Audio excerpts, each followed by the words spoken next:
Saudara, pertemuan dua tokoh politik papan atas, Ketua Umum Partai Gerindra Prabowo Subianto dan Ketua Umum Partai Demokrat Susilo Bambang Yudhoyono membuat peta politik nasional makin panas jelang Pilpres 2019.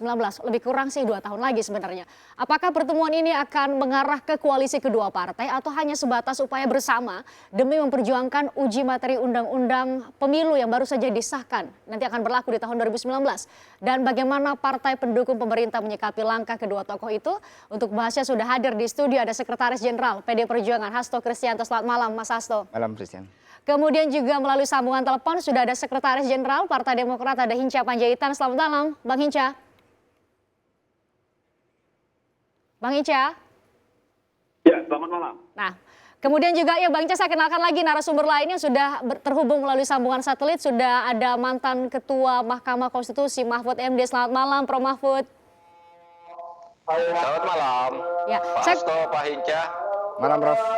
Saya ke itu dulu ya, ke Bang Hinca dulu. Bang Hinca, ini kami sebenarnya mengharapkan Bang Hinca hadir bersama-sama dengan Sekjen dari PDIP sebenarnya. Tapi ada informasi bahwa Anda juga diminta ke Cikeas saat ini menuju kediaman pribadi Susilo Bambang Yudhoyono. Terkait dengan nanti obrolan bahwa pertemuan antara SBY dan Prabowo mewarnai pemberitaan nasional selama beberapa hari ini. Hangat sekali situasi politik di tanah air.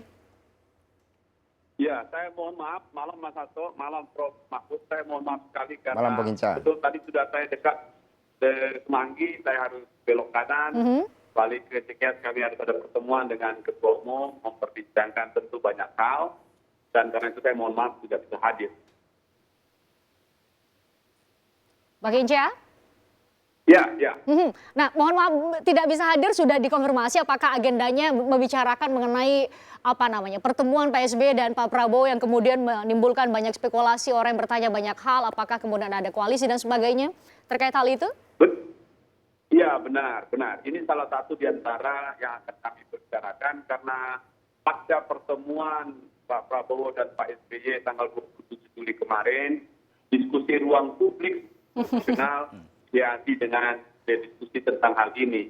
Dan karena itu, karena beliau baru kembali dari Timur Timur, di mana beliau memberikan speech di sana, dan baru tiba tadi sore, kemudian mengundang kita untuk bertemu. Karena sejak tanggal 27, 28-nya sudah langsung berangkat waktu itu, jadi belum sempat kami berdiskusi lagi pasca pertemuan tanggal 27 malam itu.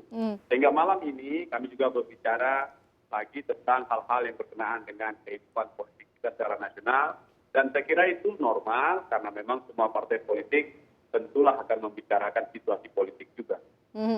Normal, kemudian juga dikatakan bahwa pertemuan ini biasa saja, Mas Hasto. Pertemuan ini biasa saja, tapi kemudian juga PDIP bereaksi soal itu.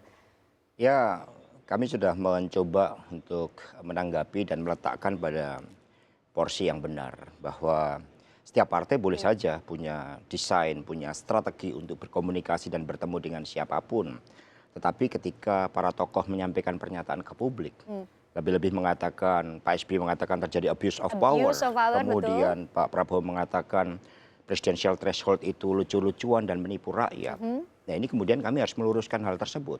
Tapi untunglah setelah saya kemarin juga datang ke Jawa Timur, saya bertanya, mereka bisa melihat, mereka cukup cerdas, mana pemimpin yang betul-betul memikirkan bangsa dan negara. Siapa yang ditemui rakyat di sana? Iya, saya tanya, mana pemimpin yang betul-betul memikirkan bangsa dan negara, mana yang kemudian menyampaikan berbagai ketidakpuasan dan kemudian menyampaikan dengan cara yang kurang beretika, itu yang dilihat. Bahkan ketika saya di Jombang, saya bertanya bagaimana, mereka kaget melihat Pak SBY dan Pak Prabowo makin gemuk. Di situ yang jangan ini gara-gara makan nasi goreng yang cukup banyak. Nah, mereka berpikir gitu. Simpel rakyat melihat.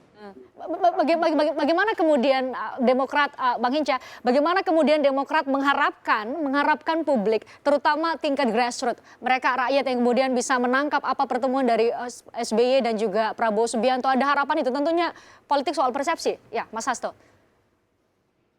Jadi saya juga kemarin baru dari Jawa Timur, lalu mengecek tentang persiapan pilkada Jawa Timur.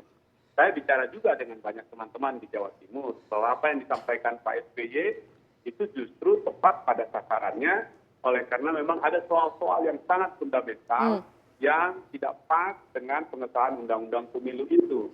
Nah, oleh karena itu saya pikir semua partai politik juga akan melakukan komunikasi politik untuk menjelaskan duduk soalnya masing-masing. Nah, posisi kami menyampaikan ke publik juga saya kira bagian dari komunikasi politik yang juga penting sehingga publik mengetahui duduk posisi masing-masing partai.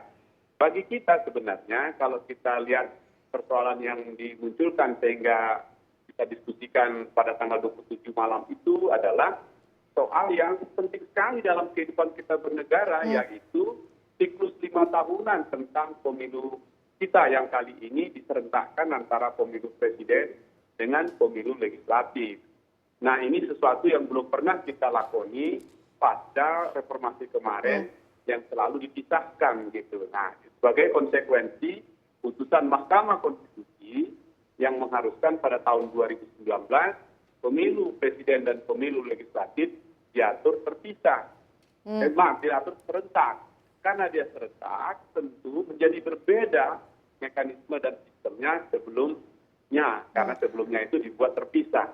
Jadi pemilu legislatif menghasilkan produknya dan itu digunakan sebagai sarana untuk menentukan pengajuan pasangan calon presiden dan wakil presiden. Karena hari ini serentak, tentu tidak ada lagi persyaratan untuk itu. Nah, ini yang pandangan kami sama dengan Gerindra, PAN dan PKS. Saya kira pandangan yang berbeda ini sah saja dalam alam demokrasi dan kita luruskan. Betul. Jadi salah satu yang menyatukan saat ini tidak mau disebut koalisi, Pak SBY kemudian menegaskan itu saat konferensi pers, tidak akan koalisi tapi kami disatukan oleh visi yang sama. Salah satu adalah mengenai kemungkinan besar atau bahkan sudah diajukan adalah uji materi undang-undang pemilu yang baru saja disahkan. Saya ke Prof Mahfud.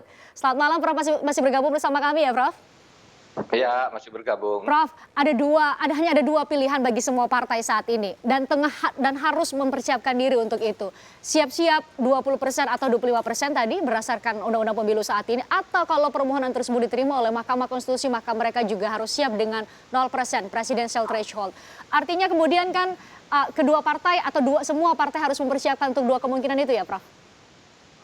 Ya tentu dong, kalau memang permohonan itu dikabulkan, semua partai harus mempersiapkan dan semua partai yang ikut pemilu itu mempunyai hak untuk itu.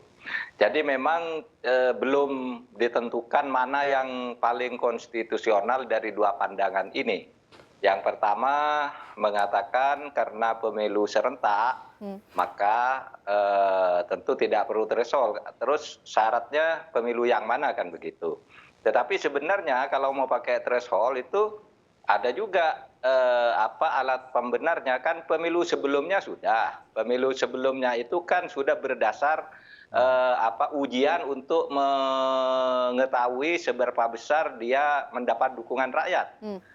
Sementara yang baru itu kan belum bisa diketahui apakah didukung oleh rakyat apa tidak.